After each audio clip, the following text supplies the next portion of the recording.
அஸ்ட்ரோசைன் channel வாயிலாக உலகெங்கும் வாழ்ந்து கொண்டிருக்கின்ற அனைத்து நேயர்களுக்கும் டாக்டர் சதீஷினுடைய அன்பார்ந்த வணக்கங்கள் மற்றும் வாழ்த்துக்கள்.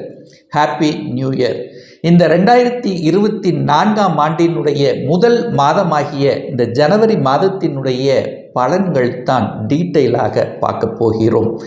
இந்த ஜனவரி மாதத்தின் கிரக நிலைகளை பார்க்கும் பொழுது குரு பகவான் வக்ர நிவர்த்தி அடைந்து மேச மனையிலும், மனோ காரகன் என்று சொல்லக்கூடிய சந்திர பகவான் இந்த வருடத்தினுடைய தொடக்க நாளிலே, அதாவது சிம்ம மனையில பூரம் நட்சத்திரத்தில் வீற்றிருந்தும், கன்னி மனையில் கேது பகவானும், அதே சமயத்தில் விருச்சிக மனையில் சுக்கிர பகவான் அமர்ந்திருக்கார். அந்த சுக்கிர பகவானானது இந்த ஜனவரி மாதம் 18ஆம் தேதி என்று தனுசு மனையில் போய் பிரவேசிக்க போகிறார். சூரிய பகவான், புதன் பகவான், செவ்வாய் பகவான் இந்த 3 கிரகங்கள் தனுசு மனையிலும், இந்த ஜனவரி 15ஆம் தேதி சூரிய பகவான் பெயர்ச்சி அடைந்து மகரத்துக்கு சென்று பலனை கொடுக்க போகிறார்கள். சனி பகவான் கும்ப மனையிலும், ராகு பகவான் மீன மனையிலும் அமர்ந்து கொண்டு என்ன மாதிரியான பலன்கள், சாதகம் என்ன, பாதகம் என்ன என்பதை பற்றியும், இந்த மாதத்தில் எந்த தெய்வத்தை வழிபட்டால் நமக்கு நல்லது என்கின்ற வகையில் இப்போ நம்ம டீட்டெயிலாக பார்க்க போகிறோம். அதற்கு முன்னால் நம்மளுடைய சேனலை ஃபஸ்ட்டு டைம் நீங்கள் பார்ப்பவர்கள் என்றால் மறக்காமல் சப்ஸ்கிரைப் பண்ணிக்கிங்க. தனுசு ராசி அன்பர்களே, இந்த 2024 ஜனவரி மாதம் எப்படி இருக்குன்னு பார்க்கும் பொழுது, உங்களுடைய ராசிநாதன் லக்னநாதன் என்று சொல்லக்கூடியவர் குரு பகவான். அந்த குரு பகவான் 5ஆம் இடம் என்கின்ற பூர்வ புண்ணிய ஸ்தானம் பஞ்சமஸ்தானத்தில் அமர்ந்து கொண்டு உங்கள் ராசியை பார்ப்பது அனைத்து விதத்திலும் மேன்மைகளும் நல்லவைகளும், தொட்டது துளங்கக்கூடியவும், எடுத்த காரியங்களில் ஜெயத்தை கொடுக்கக்கூடிய ஒரு அற்புதமான ஒரு மாதம். கடந்த சில மாதங்களாக பார்த்தீங்கன்னா அந்த குரு பகவான் உங்களுடைய ராசிநாதன் ராகுவோட பிடியில் இணைந்து, அதாவது கிரகத்துவமாக இருந்தார், இப்போ அது விலகிவிட்டது.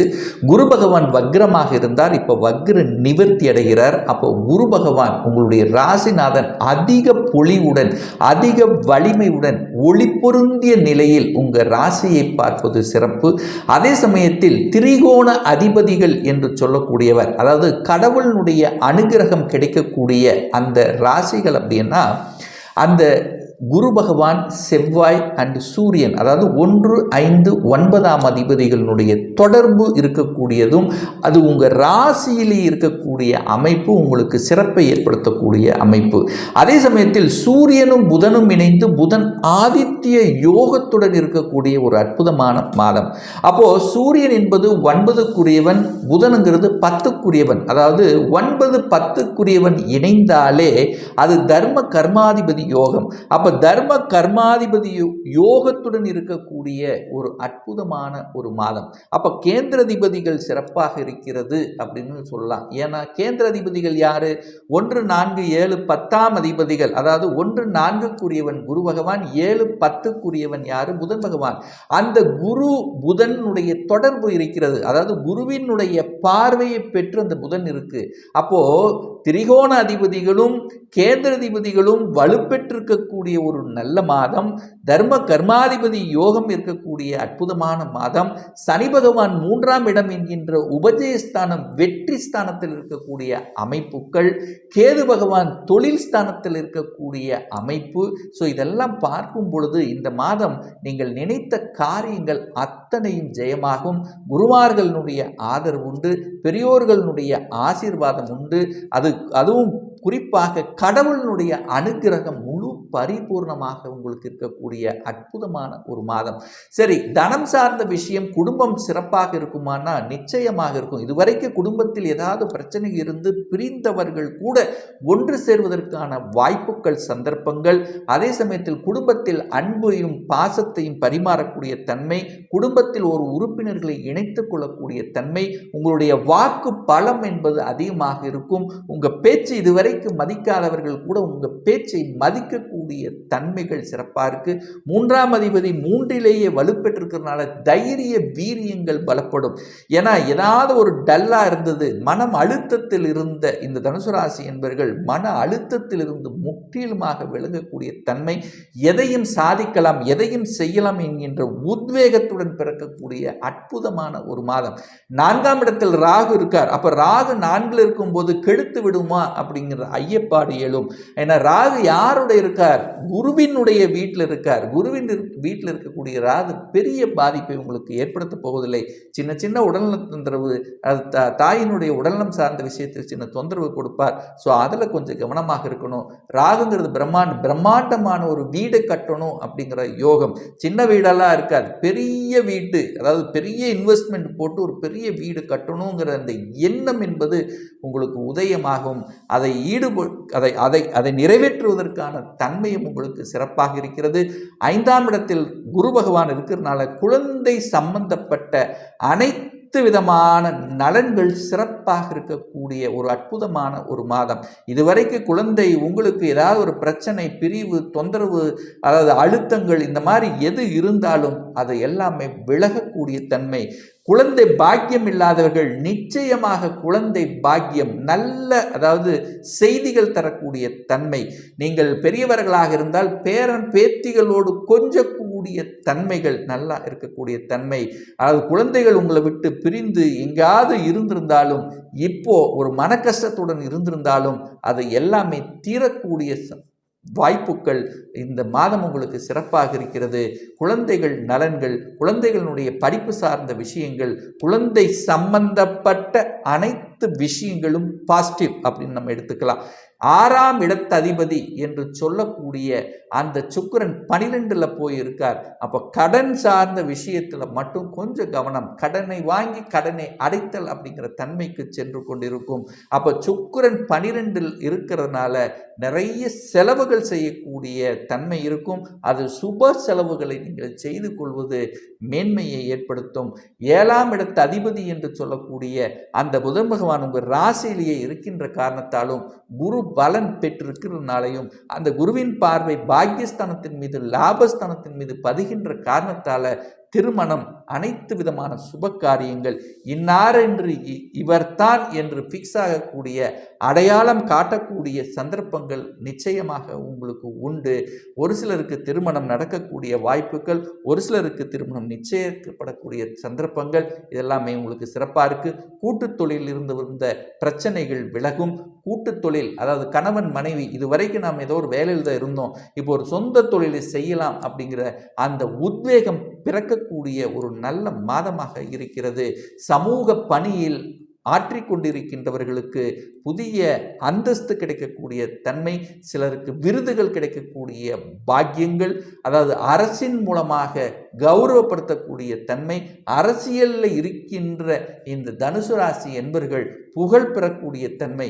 இதுவரைக்கும் நல்ல உழைச்ச அந்த உழைப்புக்கேற்ற ஒரு அங்கீகாரம் கிடைக்கலையே என்று வருத்தப்பட்டு கொண்டிருக்கின்ற இந்த தனுசு ராசி என்பர்கள் நிச்சயமாக அரசியல், அரசு சார்ந்த விஷயங்கள், அதிகாரம் சார்ந்த விஷயங்கள் அனைத்தும் உங்களுக்கு நல்லவைகள் நடக்கக்கூடிய அமைப்புகள் உங்களுக்கு சிறப்பாக இருக்கிறது. பாக்கியஸ்தானத்தை குரு பார்க்கக்கூடிய நிகழ்வும் உங்களுக்கு சிறப்பு அப்படின்னு எடுத்துக்கலாம். இந்த மாதத்தினுடைய தொடக்கத்திலேயே பார்த்தீங்கன்னா, உங்களுடைய அதாவது தொடக்கத்தில் பார்த்தீங்கன்னா அந்த மனோகாரகனான சந்திரன் அந்த பாக்கியஸ்தானத்தில் இருக்கிறதுனால நினைத்த காரியங்கள் ஈடேறக்கூடிய வாய்ப்புகள், தந்தையால நலன்கள், தந்தையால அனுகூலங்கள், தந்தையின் தொழிலை எடுத்து நடத்தக்கூடிய பாக்கியங்கள், இதெல்லாமே உங்களுக்கு சிறப்பாக இருக்குது. 10ல் ஒரு பாவியாவது இருக்கணும். ஸோ அந்த வகையில் அங்கே கேது போய் உட்கார்ந்துருக்கார்லவா, அப்போ தொழிலில் இருந்து வந்த அந்த சங்கடங்களை போக்கக்கூடிய தன்மைகள், எதிரிகள் இனக்கண்டு அழித்து அதை, அதாவது இவங்கத்தான் நமக்கு தொந்தரவு கொடுத்திருந்தார்கள், நேரடியாக தொந்தரவு கொடுத்திருந்தா பண்ணிக்கலாம், மறைமுகமாக நிறைய பேர் தொந்தரவு கொடுத்துருப்பாங்கல்ல, அவர்களை இனங்கண்டு கொண்டு அதற்கு தகுந்த மாதிரி செயல் திட்டம் தீட்டி வெற்றி கொடுக்கக்கூடிய தன்மை. என கேதுங்கிறது ஞானக்காரகன் அல்லவா, அவர் புதன் வீட்டில் அதாவது கன்னி வீட்டில் இருக்கின்ற காரணத்தால் நிச்சயமாக அந்த அறிவார்ந்த தன்மைகள் உங்களுக்கு உங்கள் மனதிலேயே புலப்படுத்தும். இப்படி செய்தால் நமக்கு வெற்றி அடையலாம், இந்த பாதை நமக்கு சரி அப்படிங்கிற அந்த உள்ளுணர்வு தன்மை என்பது இயல்பாகவே இந்த மாதம் உங்களுக்கு பிறக்கக்கூடிய தன்மை. 11ஆம் இடம் என்கின்ற லாபஸ்தானத்தை அந்த குரு பகவான் பார்க்கின்ற காரணத்தால் அந்த இயற்கையாகி அந்த இறைவன் கொடுத்த அனுகிரகம் என்பது சிறப்பாக இருக்கிறது.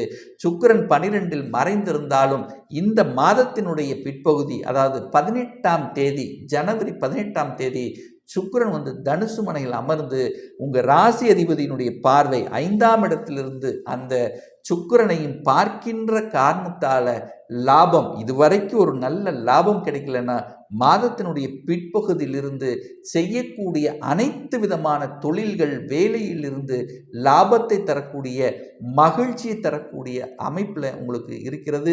சகோதர சகோதரிகள் மூலமாக மேன்மை தரக்கூடிய வாய்ப்புகள். அதை இதுவரைக்கு என்னென்ன ரகசியம் சம்பந்தப்பட்ட துறையில் இருக்கின்றவர்கள், சிபிசிஐடி இந்த மாதிரியான துறையில் இருக்கின்றவர்களுக்கு கூட வளர்ச்சியை கொடுக்கக்கூடிய தன்மைகள் சிறப்பாக இருக்கு. வெளிநாட்டு சார்ந்த விஷயங்கள், வெளிநாட்டு வாழ்க்கை சம்பந்தப்பட்ட விஷயங்கள் அனுகூலம், வெளிநாட்டில் போய் வேலை பார்க்கக்கூடிய வாய்ப்புகள், தகவல் தொடர்பு துறையில் கம்யூனிகேஷன் இந்த மாதிரியான துறையில் இருப்பவர்களுக்கு ஒரு புகழ் பெறக்கூடிய தன்மைகள், மருத்துவத்துறையில் ஒரு சிலருக்கு ஜொலிக்கக்கூடிய வாய்ப்புகள். சூரியன் லக்னத்திலேயே ராசியிலேயே இருக்கின்ற காரணத்தால் அதிகாரம் செல்லக்கூடிய அதிகார பதவி செல்லக்கூடிய வாய்ப்புகள். ஒரு சிலருக்கு நீங்கள் விரும்பிய இடத்துல இடமாற்றங்களும் ப்ரமோஷன் கிடைக்கக்கூடிய சந்தர்ப்பங்கள் சிறப்பாக இருக்கு. ஸோ இந்த மாதம் பார்த்தீங்கன்னா தனுசு ராசி அன்பர்களுக்கு தொட்டது துளங்கக்கூடிய, எடுத்த காரியங்களில் ஜெயமாக்கக்கூடிய, நற்பலனை கொடுக்கக்கூடிய ஒரு உன்னதமான ஒரு மாதம். ஸோ எந்த தெய்வத்தை வழிபடுவது உங்களுக்கு சிறப்புன்னா உங்களுடைய ராசிநாதன் என்று சொல்லக்கூடிய குரு ஒவ்வொரு வியாழக்கிழமை என்று தட்சிணாமூர்த்தி சென்று வழிபடும் போது நிச்சயமாக நீங்கள் எந்தெந்த விஷயங்கள் நினைக்கிறீர்களோ உங்களுடைய எண்ணங்கள் பலப்படும். உங்களுடைய வேலை சார்ந்த விஷயத்திலிருந்து வந்த அழுத்தங்கள் விலகும்ங்கிறதுல எந்தவித மாற்று கருத்தும் கிடையாது. இப்போ நான் சொன்னது கோச்சார ரீதியான ஒரு பொதுவான பலன்கள் தான். இந்த ராசி நட்சத்திரத்தில் பார்த்தீங்கன்னா பல கோடிக்கணக்கான பேர் இருப்பாங்க. ஒவ்வொருத்தரும் டிஃப்ரெண்ட், ஒவ்வொருவருடைய ஜாதகமும் வேறுபடும், ஒவ்வொருத்தருடைய கிரக அமைப்புகளும் வேறுபடும், தசா புத்திகளுக்கு தகுந்த மாதிரி பலன்கள் வேறுபடும். ஒரு துல்லிய பலன் வேணும் அப்படின்னா உங்களுடைய சுய ஜாதகத்தில் அதாவது விதி கொடுப்பினை எப்படி இருக்கிறது, அதாவது இந்த 2024ஆம் வருடம் சொந்த தொழிலை செய்வதற்கான விதி கொடுப்பினை இருக்கிறதா, அப்படி இருக்கக்கூடிய பட்சத்தில் எப்போ நம்ம சொந்த தொழிலை ஆரம்பிக்கலாம், எப்போ நமக்கு திருமணம் நடக்கும், எப்போ நம்ம ஒரு நல்ல வேலை அமையும், எப்போ நமக்கு ப்ரமோஷன் கிடைக்கும், எப்போ குழந்தை பாக்கியம் கிடைக்கும், எப்போ வீடு கட்டலாம், இது போன்ற கேள்விகளுக்கு துல்லியமான பதிலை நம்மால் கூற முடியும். ஒரு பர்சனல் கன்சல்டேஷன் எடுத்துக்கணும், ஒரு சுய ஜாதகம் பார்க்கணும் என்று விருப்பமுடைய அன்பர்கள் டிஸ்பிளேயில் தெரியக்கூடிய நம்பருக்கு வாட்ஸ்அப் மூலியமாகவோ ஃபோன் கால் மூலியமாகவோ தொடர்பு கொண்டு அப்பாயின்மெண்ட் பெற்றுக்கொண்டு கன்சல்டேஷன் எடுத்துக்கலாம். இந்த பதிவு உங்களுக்கு பிடித்திருக்கும் என்று நினைக்கிறேன். பிடித்திருந்தால் லைக் பண்ணுங்கள், கமெண்ட் பண்ணுங்கள், உங்கள் நண்பர்களுக்கும் உறவுகளுக்கும் ஷேர் செய்யுங்க. நம்ம சேனலை ஃபஸ்ட்டு டைம் நீங்கள் பார்ப்பவர்கள் என்றால் மறக்காமல் சப்ஸ்கிரைப் பண்ணிக்கிங்க. பக்கத்தில் இருக்கின்ற பெல் பட்டன் மற்றும் ஆல் நோட்டிஃபிகேஷனை கிளிக் பண்ணும்போது நான் போடக்கூடிய அடுத்தடுத்த பதிவுகள் உங்களுடைய நோட்டிஃபிகேஷனில் வந்து சேரும். இந்த ராசி நட்சத்திர நேயர்கள் அனைவரும் வாழ்க வளர்க வளமுடன் என்று எனது வாழ்த்தினை தெரிவித்துக் கொண்டு விடைபெறுகிறேன். நன்றி, வணக்கம், வாழ்த்துக்கள்.